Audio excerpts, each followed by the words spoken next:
Hello, everybody. Good morning and welcome to the United Stands. I'm not Mike Goldbridge. I'm Mark Goldbridge, and this is your latest Manchester United news this Sunday morning. Lots to get into. We've got frustration from Amorim. Are we starting to see why he didn't want a young striker in Sesko? We'll talk about that. Also, Bruno Fernandes, ongoing frustration in the midfield. Is it time we cut Bruno some slack? He doesn't want to play in the midfield. So maybe we should be giving him a bit of a boost. I don't know. We'll talk about that as well. Also, we've got the latest on Adam Wharton. Why Ligt is not in the leadership team from Amorim's mouth. Also, why are we tired? Why are we tired?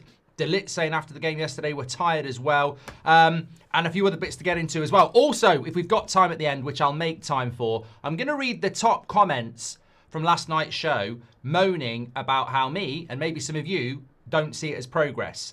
We will talk about that because it's like banging your head against the brick wall, but I think I've got the definitive answer and I'm sure we'll find time for that. But a bit of good news at the start of the show. Benjamin Sesko. So this is coming in from Sam C. Basically, the initial thoughts on Sesko's injury is that it's not that bad. There's even rumours that he may try and still go on international duty for Slovenia. And if it's not that bad, I would say go, because he needs game time and he needs confidence. But even if he doesn't do that, the feeling is that it will be a minor injury of maybe 2-3 weeks, which is great news. Absolutely great news, because we know we've got the AFCON. We know we've got, not really any other strikers. And whether he's going to start or not, which is up to a debate, we don't want injuries. So, look, the initial prognosis is good. He's got to have a scan. But, look, how you can tell, I was always urge caution. But the general consensus is that it doesn't look like it's going to be too bad. And it won't be too long, which is great news. So, look, let's get straight into the show because I want to talk about that. Many of you last night were actually talking about this anyway and yesterday during the game. I think with Sesko, there is clearly a conversation to be had here. And it's so funny in football, isn't it? Because we all have our opinions. Sometimes they're strong, sometimes we disagree. But I think fundamentally, at the heart, at the core, we all want Man United to win. We want Man United back where they should be. And I think sometimes we lose sight of that. And I think that when you look at the decision, Wilcox did that interview last week and everyone was saying wonderful Wilcox and fantastic Favel or something else beginning with a V. One game can change it because, you look at the Sesko signing now and it's like, was it forward thinking? Was it a great idea? Amorim clearly wanted a more experienced striker. I know that's strong rumour, but there was opposition to Sesko. Wilcox, Favel were pro it, and therefore you assume that it wasn't Sir Jim or Barada, it was actually Amorim. And you look at the strikers Amorim wanted, Ollie Watkins, Gyökeres. He probably wanted, in fact, let's be honest, he did want a more experienced striker. This morning, it looks like Amorim's right. A few weeks ago, it looked like Favel's right. And it's not like Amorim's anti-Sesko, but he's not starting him every game like Arteta would start Gyökeres. He puts him on the bench for games because he's a prospect. He's a work in progress. And what we've seen from Amorim, especially yesterday, is that Lenny Yoro's a prospect, but you're on the bench for Maguire. Mainu is a prospect, but you don't play ahead of Bruno. And Sesko's a prospect, and you're on the bench. Amorim at the moment is very much prioritising experience in Bruno, in Casemiro. I mean, he'd rather put Bruno out of position in the midfield for his experience than play a midfielder. So Sesko flies in the face of what Amorim's trying to do at the moment. And United are in this position where I would rather go for a younger striker that's got world-class capability than a player that's 29. I would rather do that. But I think Amorim, probably looks at this big thing, and I think this is the big thing here. When we looked at the game yesterday, there was 2 chances for Sesko. One where Mount played him in. He's on his left foot. He didn't take it. He took a touch, and the opportunity went. And then the more famous one, through one-on-one, Van der Ven gets back. Now, Alan Shearer said it on Match of the Day last night, and I'm not bigging up Alan Shearer, but he has scored more goals than anyone else in Premier League history. And he said exactly what you and I said. If you are a striker at any level of football, you've got to be aware that Van der Ven is going to get back at you, and you've got to take it straight away. And if you're not going to take it straight away, you've got to get your body in front of Van der Ven so he can't make that tackle. Sesko did neither of those things, and that shows that he is not ready. He is a work in progress. And that is a prospect by definition. So I think Amorim this morning, as we alluded to last night, he said we've got a lot of problems. There are a lot of bloody cheerleaders in the fan base, and I don't know what they're cheering for because the manager's not even on the same page as you. He said we've got a lot of problems, and we have. And I think that one of the things we may have missed last night in the conversation about progress and everything else is that I think Ruben Amorim probably looks back at that game and goes, okay, my goalkeeper's done it, come in and made me 2 big saves. My centre-back has got me a late equaliser. We've not played particularly well, but my striker should have scored one of those goals, in which case we at least draw the game, we possibly win the game. And I think he will look at that and he will say, possibly to Sir Jim Ratcliffe, this is why I need another striker with different capabilities, i.e. probably experience. And this is why in the summer I wanted a striker with experience. Now, Gyökeres in that situation, does he score those chances? I think he hits them both and probably scores one. We didn't get Gyökeres. I think that when it comes to Manchester United and Sesko, this is.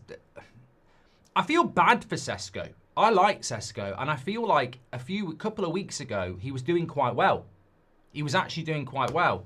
And some people have said the media focus, the ex-player focus has clearly derailed him. And that's such a shame. And it is. And, let's say, Gary Neville hadn't said what he'd said last week. Maybe Sesko scores those chances. Is that Gary Neville's fault or is that Sesko's fault? Let's get real. We're Manchester United.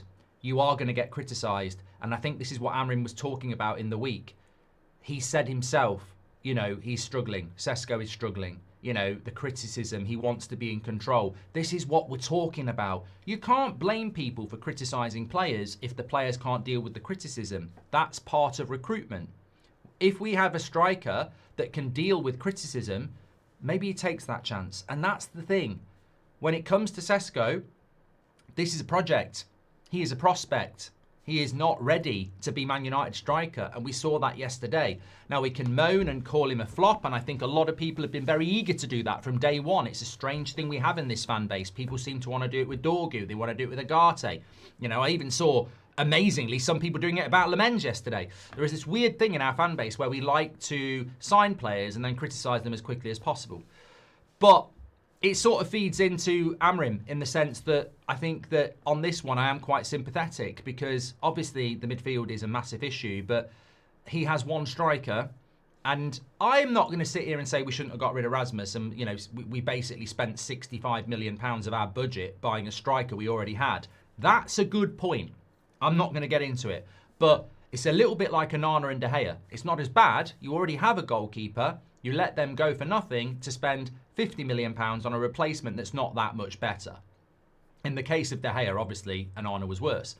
But Amorim might look at it and go, I had a 22-year-old striker who was probably more settled than Sesko, and we let him go for nothing on loan to spend £68 million on a striker that's basically a 22-year-old striker who has got to learn.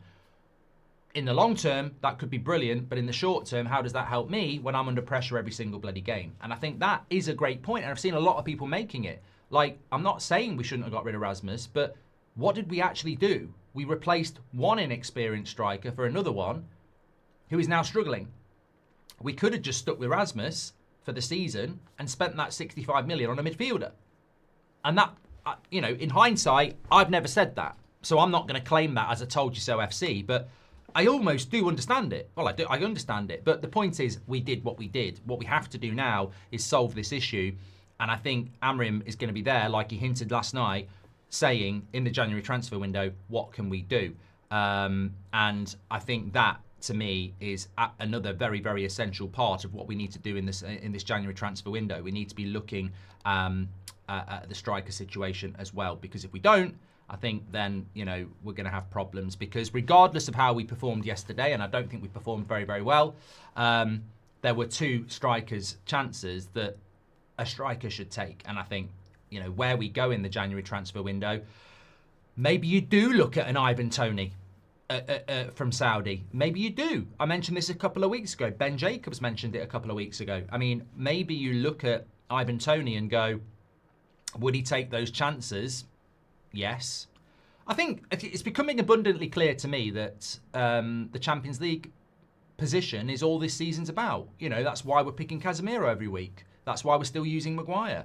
We're using these players that arguably can't be used next season to try and get us a goal for this season. And why would you not take Ivan Toney for 5 months?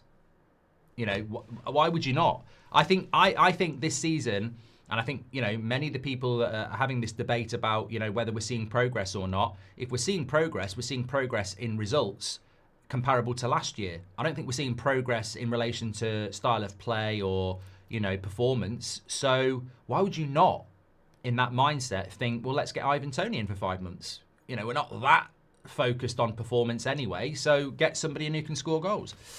We talk about some players not getting chances, but the moment subs are made, we crumble. Also, Delo is becoming a glaring liability in the defence, as Pranav. Thank you very much for that. I also want to talk about, well, there's a few things I want to talk about this morning. Explain this one to me. So, De Ligt, look, I think this, to me, was a bit of a cop-out answer from Amorim, actually. He was asked about, Laurie Whitwell put it out this morning, he was asked about why De Ligt is not part of the leadership team. And Amorim said, there are players who lead in the way they play, then there are players who have a different involvement in everything that happens in Carrington. In the end, everyone has to be a leader. Still doesn't actually answer the question, does it? Luke Shaw, Casemiro, Harry Maguire, Bruno Fernandes, Delo, Tom Heaton. There may be one other, and one or two of them might not be on. Anyway, let's pretend that's the leadership team. De Ligt this season has been our best player with Mbeumo. He's scoring goals like that. He's organising the defence. He's centre defence. He's right centre back. He's doing absolutely everything for us. I think there is a case right now to be seriously looking at giving him the captain's armband. Now, I know you can't give him the captain's armband while Bruno's here, but he is surely our next captain. So I think he needs to be part of that leadership team, and I think that was the question being put to Amorim. And Amorim can say, well, you know, no. I think the question was quite clear. Why is he not part of your leadership team? Because if he's not our next captain, we've got a very big problem. He is absolutely everything we need in a captain. That's what a captain's performance was yesterday. He was the man of the match, and he got us the equaliser at the end. And I think that was the question to Amorim. And the question is, why is he not part of your leadership team? Because if he's going to be the next captain, he needs to be part of the leadership team now. And Amorim can talk about, well, you know, there's different types of leaders. That's not really the question. The question is, he's your best player, and he's playing by example.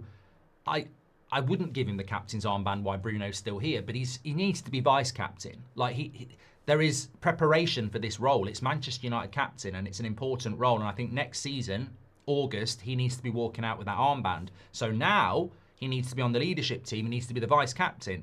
It's very, very, very clear to me.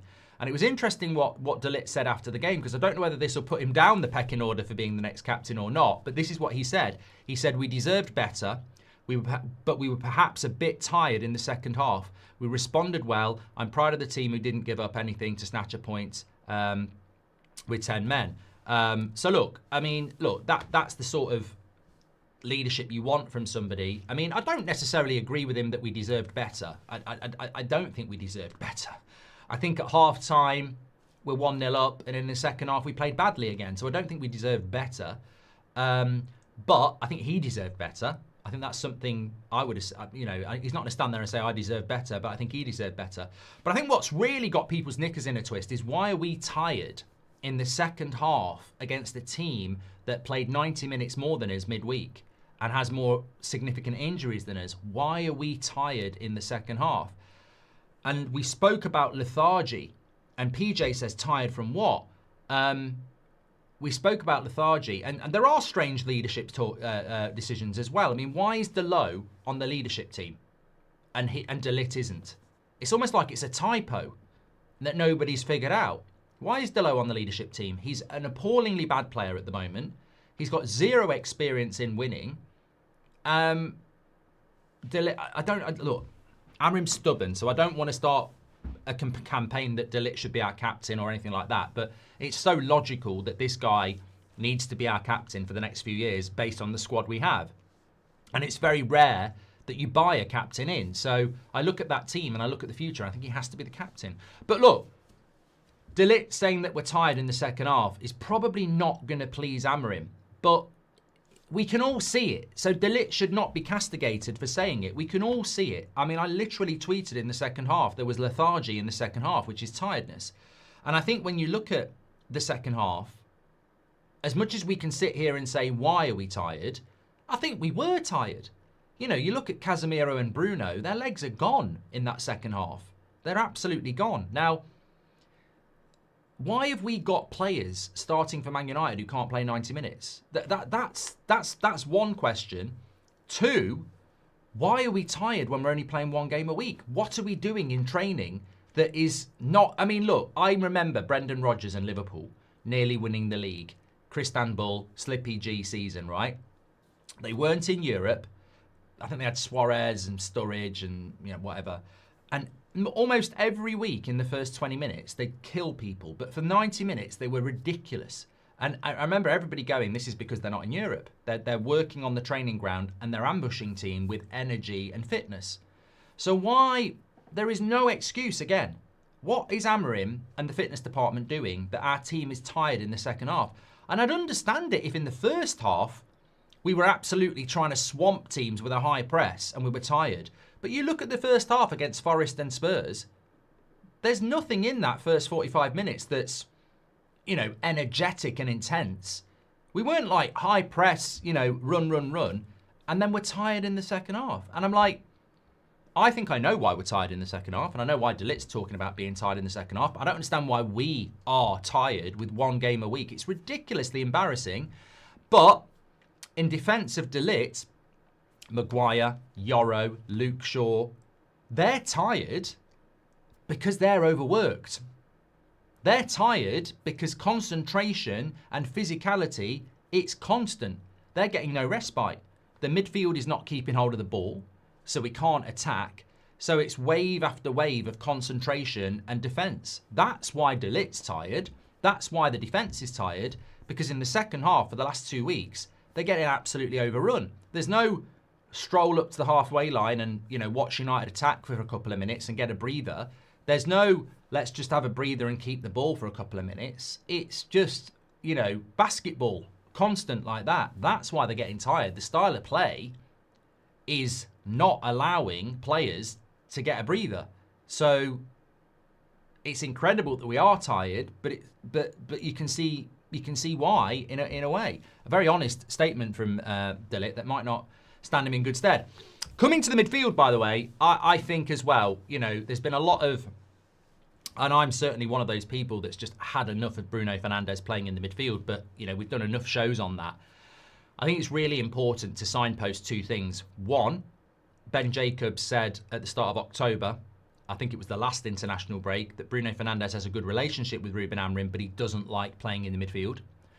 And two, regardless of rumours coming out that he doesn't like playing in the midfield, and there are plenty, we've all got eyes, he is frustrated in that midfield. And whilst his performances aren't very good, Bruno Fernandes has been a fantastic player for Manchester United. He's always been one of my favourite players. I'll always be honest, I don't do player FC. Bruno is one of my favourite players, but in the midfield, I don't like it. I want him to play as a number 10. But let's not forget, Bruno Fernandes isn't running around saying, hi, I'm the next Rodri. It's very clear he doesn't want to play there. Like, he has got no discipline for the role. He doesn't want to tackle. He's not very good at it. He's not very good at picking up the runners. He's not very good in the air. Like, there's so many roles in a midfielder that he can't do because that's not what he is. And I think we can see the frustration. And I think it's important.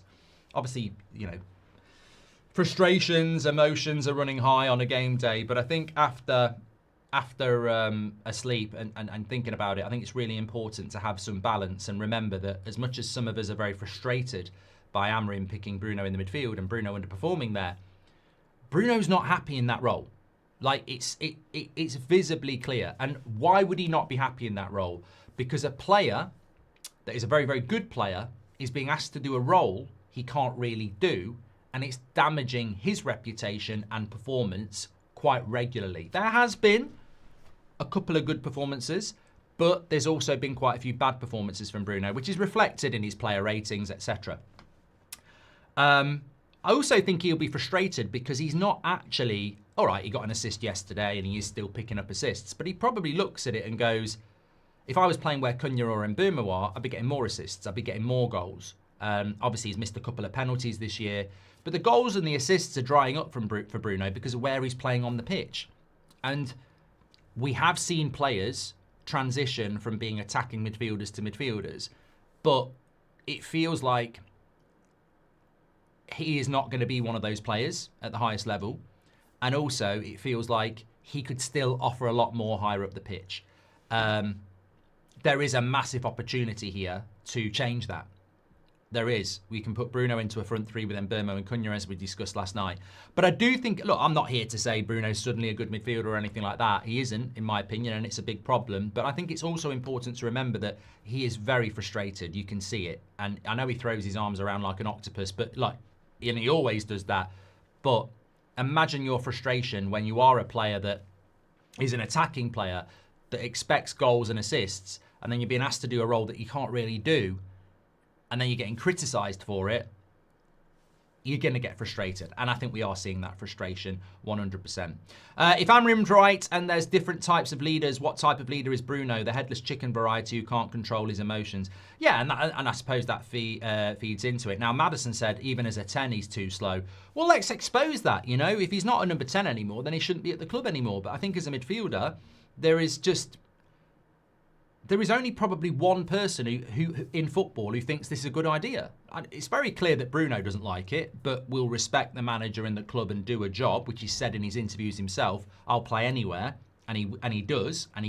You can't ever deny Bruno's availability and engine, but he's not up to the role, I don't think. Most fans don't want to see him there, but you know it's one, you know. I think it's important to state that he is frustrated with it as well, because he will be. Talking of midfielders, some people are saying, are you going to talk about Adam Wharton? I saw Adam Wharton's interview. Effectively, it was a bit of a nothing thing.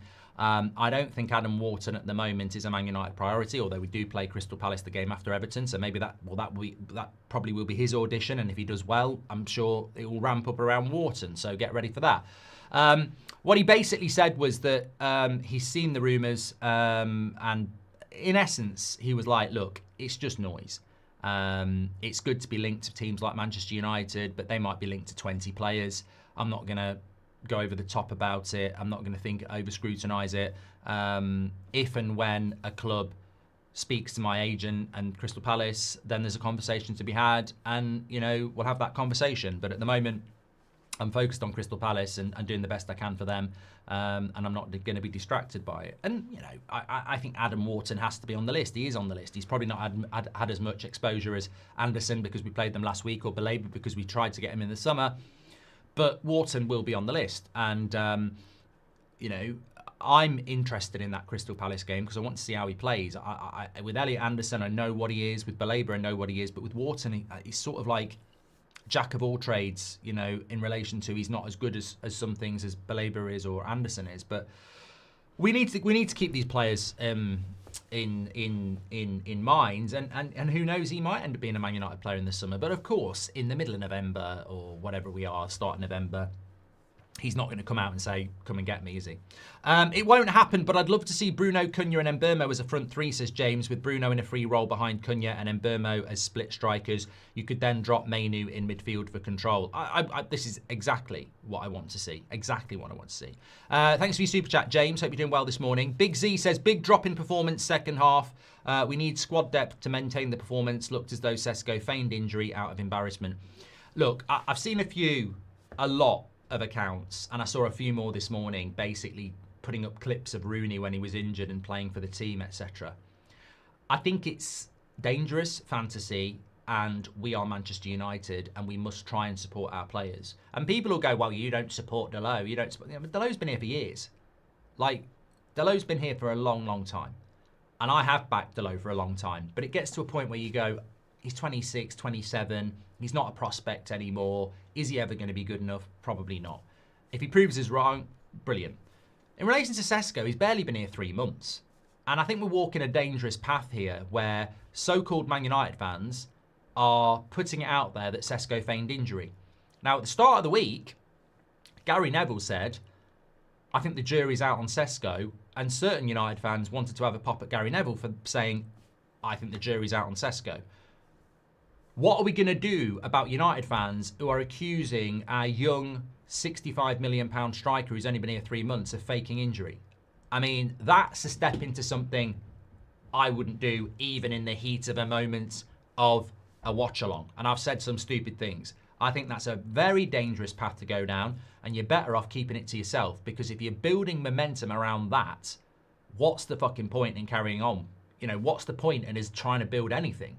I think constructive criticism around why we keep getting tired in the second half against crap teams is worthy. Why is Bruno playing out of position in the midfield? But our striker is faking injury and bottling it and walking off the pitch. Come on. Think about what you're saying. Why would you say that? And if you get 3 or 4 retweets and that means 3 or 4 people agree with you. What are we doing? What are we actually doing? You know, people moan because some of us are not happy with the result yesterday and feel like it's not real progress. But what's that? What are we doing promoting that? That Sesko faked injury? Fucking hell, come on. What's your evidence behind that then? And why are you putting that out there? And why do you pretend you're a United fan if you actually want to say that about new signings? It's disgusting. You can't do that. You've got no evidence of that. And if he did do that, he's done. He's finished. So, but what you're basically doing is you're putting a rumour out there to finish a player. You can't say he's faking injury. It's stupidity. And people say, people like myself who weren't happy with yesterday are toxic and negative. What's that? That's disgraceful in my opinion. I'm sorry. I will express my opinion, and I think that putting it out there that you think Sesko feigned injury to get off the pitch and leave us with 10 men, the severity of that being true is that Sesko would need to be kicked out of the football club for good. It's absolutely nonsense. It's total nonsense. And I think it's a very, very dangerous thing to do. Rios says, your agenda towards Bruno is embarrassing. We're 2 points from second. Just back Amorim and his decisions. Somehow every game we lose, it's Bruno. Rios, thank you very much for being a member of the channel. But I think your statement is embarrassing because the use of the word agenda tends to highlight a low IQ, and you've embarrassed yourself, therefore. There is no agenda. I've just spent 5 minutes talking about how Bruno himself is frustrated and unhappy in the midfield, and we should have some sympathy for him. An agenda would not portray any time on being sympathetic towards a player who's not playing well. That wouldn't be an agenda. So keep struggling, pal. You're miles off. We're a little bit early today because Seb's got a cup game. So I have to get him there for a certain time. So I had to go a little bit early this morning. But thanks everyone for tuning in as always. There are a couple of other things I want to talk about. Ligt, obviously, there as well. We've spoken about that. Napoli chasing midfielder Mainu. There is competition for his place. Other clubs looking at him as well. Chelsea, West Ham, Napoli. I mean, when we don't win games, it looks really silly, doesn't it? But ultimately, hopefully we're going to start utilising Mainu now, because the midfield is glaringly shit. It is. Yes, if you know anything about football, yesterday's game was a prime example of why our defence got tired, why our attackers were in a graveyard shift, because the midfield, and why we ended up luckily getting a draw was because the midfield was redundant. And I'm not saying that Casemiro and Bruno don't try, but they didn't play well. And, Amorim cannot use that excuse anymore that I can't give Mainu game time because my midfielder Bruno and Casemiro is playing so well. It wasn't true when he said it, and it's definitely not true this morning. So, look, we've got 2 months until the January transfer window. Amorim needs to give Mainu a chance. We're going to learn something about Amorim I don't know. Is he stubborn? Because if he puts Mainu in the team and Mainu does well and the midfield starts doing well, we're all going to go, we should have done this sooner. And Amorim needs to own that. Is he going to give that opportunity? I hope so. Right, I just want to read some of your comments here because we are a community and I'm not going to comment on any of them until I've read them. So, before the season, Goldbridge says we'll be lucky to finish in the top 6. We're 2 points from second after the hardest start to the Premier League of all teams. It's toxicity to be negative. That was from Hackify. You're absolutely moving the goalposts here, says Adam. The aim at the beginning of the season was European football, so anywhere from 1st to 8th. Now that we've had a decent little run, it's not good enough to be outside of 5th. Of course, anything except setting us up to win the league is unacceptable for Man United, but it's the reality of where we are. I'm annoyed with the goals we gave away against Forest and Spurs, but there is clear improvement. Weren't we told that Newcastle lost 12 games and that we could aim for? We've had 5 games with no losses, says Billy Welsh. You're going over the top, Mark, says Miguel. This club has been destroyed for a decade, says Ice Ice Baby. And Archive says, I've been a subscriber for a while, but if you can't look at the games and see progress from last season, then you're blind. Okay, so look, there's a few comments for you. I'm sure some of you are going to go, yeah, well done. Brilliant, brilliant comments, right? So I've got to shout out our moderators. I was sent this morning. This seems to be a big problem for some people that they're just not able to grasp. Okay, so they're just locked on progress. They can't. If we're unhappy about yesterday, we've basically got to smile because it's progress compared to last season. If I bake a cake and burn it, and it's inedible, fine. When I next bake the cake, and it's slightly better, but it's still inedible, it's a slightly better cake, but it's still inedible. Should I smile and go the perfect cake? I mean, it's a very, very simple analogy, but that's where some of us are coming from. We all know we're in a better position than last season, but it doesn't mean we have to be happy with what we're seeing in front of us. We didn't play well against Forest, and we didn't play well against Spurs, and people are still waking up this morning going, stop moaning, it's progress. Who are you? I was brought up under Sir Alex Ferguson, Roy Keane, and people like that, and they would not be happy with what happened yesterday, regardless of fucking last season. I'm so tired of people going, you're moaning, last season we were 15th and look at where we are now. Progress is visibly looking at something and going, that was a good draw against Spurs. We played really, really well. We're doing really well as a team. We're creating loads of chances. Spurs got lucky. Yeah, let's go into the next game.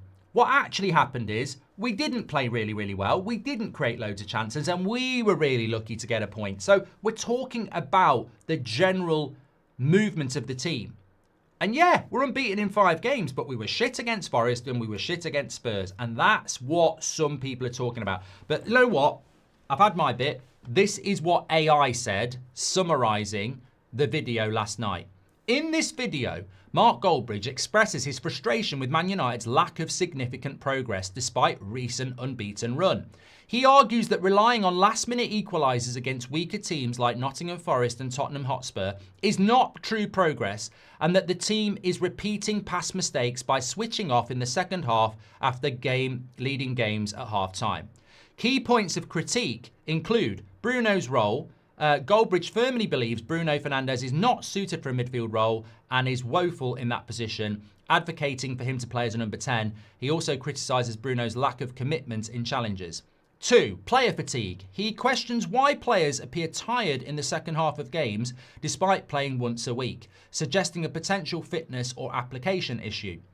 3. Midfield weakness. A central theme is the midfield's inadequacy, which he blames for the team conceding nearly 2 goals per game, despite having a good defence and goalkeeper. He notes that the midfield has lost the battle in 5 out of its 6 away games. 6. Managerial tactics. While supporting manager Ruben Amorim and appreciating his honesty, Goldbridge criticises his frequent team tinkering and positional changes, arguing it disrupts team rhythm and fluidity. Well, you know what? AI might be about to take over the world because AI seems to get it. AI seems to get it very, very well, doesn't it? So to everybody who doesn't understand why some people were frustrated with yesterday and Forest's dropping of points, there's your answer to progress. Yes, we're better than last season. And if that makes you happy, great. Have a great day. But for some of us, we know positionally we're better than last season, but there are issues that are concerning and there are themes that are repeating quite regularly this season. Under 50% possession, losing the midfield battle, not playing well in the second half, luckily scraping draws against teams that aren't that good. And the mic drop of all mic drops is Ruben Amorim, after the game yesterday, basically said the same thing. We're improving, but we've got loads of problems. There we go. I apologise for the people who get it, but I promise we won't go back into that conversation again. We'll move forward. But the volume of people that just don't understand what's being said and hiding behind we were 15th last year and now we're 9th or 8th. If we'd lost if the Ligt didn't score that late equaliser yesterday, we wouldn't even be in the top half of the table. So, look, and not top half of the table ain't that far off 15th. So, look, we are improving. I agree with Amorim, but there's a raft of problems, a big raft of problems that could sink that raft. And the flip side of the coin is, if we'd beaten Forest and beaten Spurs, or even beaten one of them, we'd be in the top 4. So we have frustration because we're actually so close to something that we can grab, and we probably should be grabbing. And to say, well, it's better than last season, I think we should be fucking second tonight to this morning. I think we should be second this morning. I genuinely think we should be in the top 4 this morning, not 8th. And you want me to go, well, it's better than 15th. I mean, it's a loser mentality, to be honest with you. It's not what I was brought up on. It's not what the great legends that I admire brought us up on. Oh, let's be happy with 8th. Ten Hag got fucking sacked. People wanted to sack Ten Hag for finishing 8th and winning an FA Cup, and now it's progress. 8th place is progress now, people. Oh yeah, don't moan about anything. Last minute equalisers at Spurs to put us into 8th. Well, that's progress now. But Ten Hag finishing 8th and winning an FA Cup, we'll get rid of him. Standards are what we're talking about here. There is progress. We've got a great opportunity this season. But there are huge problems as well that we need to rectify and we need to analyse and we need to figure out. Why are we tired? Why are we not performing in the second half? Why is the midfield overrun? Why is the defence getting overrun? Why are we not creating enough chances? And Amorim knows all these things. They're very, very clear. I think Amorim's plan was to add an experienced striker like Watkins and then a younger one to learn from him. But with only Sesko in the squad, we'll have to be patient.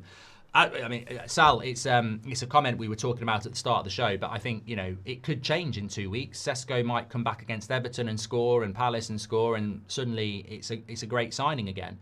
But I think this morning you sort of look at Amorim's preference of an experienced striker and why he's picking Casemiro and Maguire. And I think if he had an experienced striker yesterday, I think they do take one of those chances. That doesn't mean Sesko's not a good player.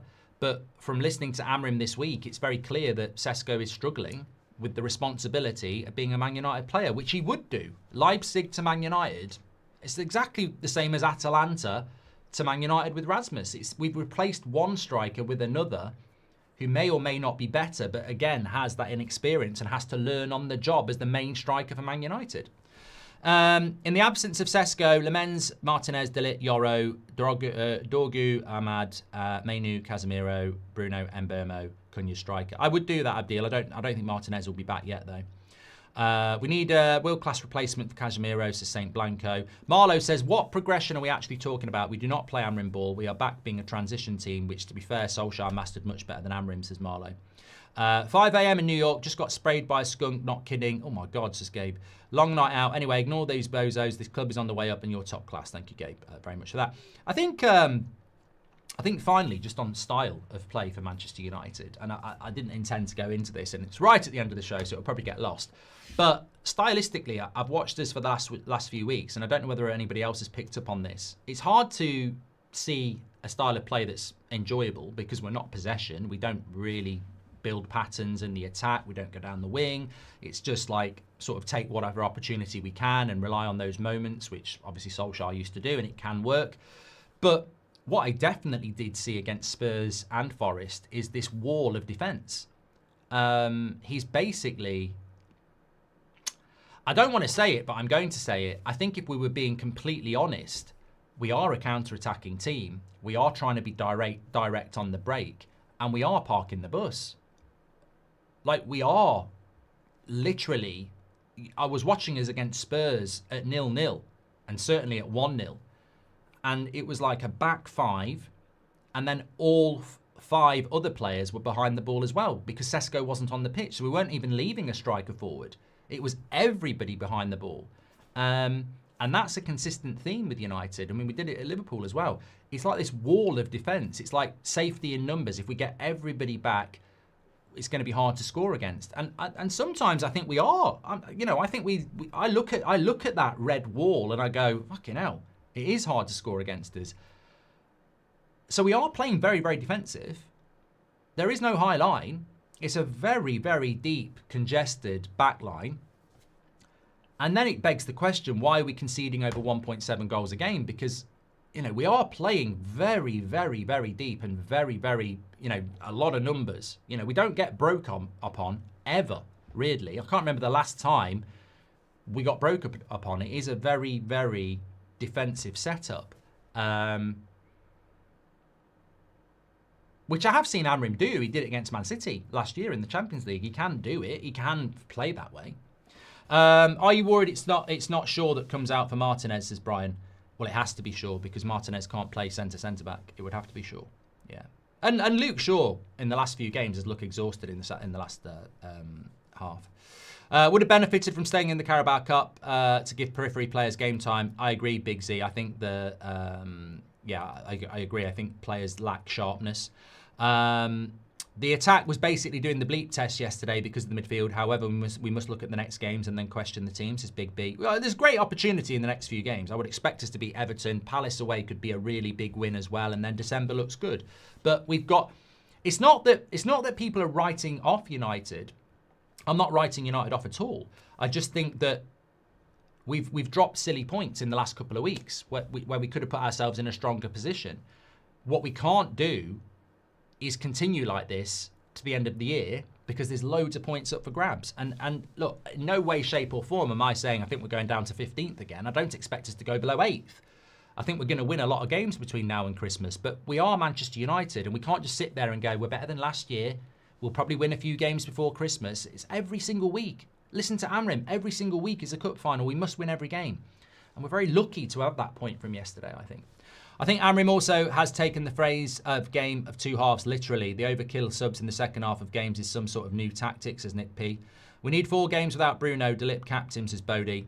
Thank you very much for that. Okay, I better head off to this football match. But thanks everybody this morning. I'm live on That's Football for the big game of the day, which is Man City Liverpool at 4:30, and we're back here, of course, this evening. I think it's an 8 o'clock show tonight. It might be 7 o'clock. Oh no, it'd be 8 o'clock because of that game. Yeah. Okay, thank you everybody for watching. And of course, draws are better than losses. Mate, can you go back to the AI bit? Because I can't deal with simpletons anymore. I'm bored of the conversation. You have enough evidence as to why people are frustrated with what happened yesterday. And if you want to be cheery, happy with that, that's great. It's called opinion. Stop trying to convince other people to think like you. If you're happy with the progress we are making and the performances we are doing and yesterday's game, well done. I'm not telling you to change your mind. Well done. But don't tell us lot who aren't happy with it and have concerns about it that we're wrong. Because that's a dictatorship and this is a community. And maybe listen to what AI said. Thanks everyone. Have a great day. Stay safe. I will be off the internet a lot of the day because it's Toxic Sunday, but I will be back with you later on. Speak to you in a bit. Thanks for watching.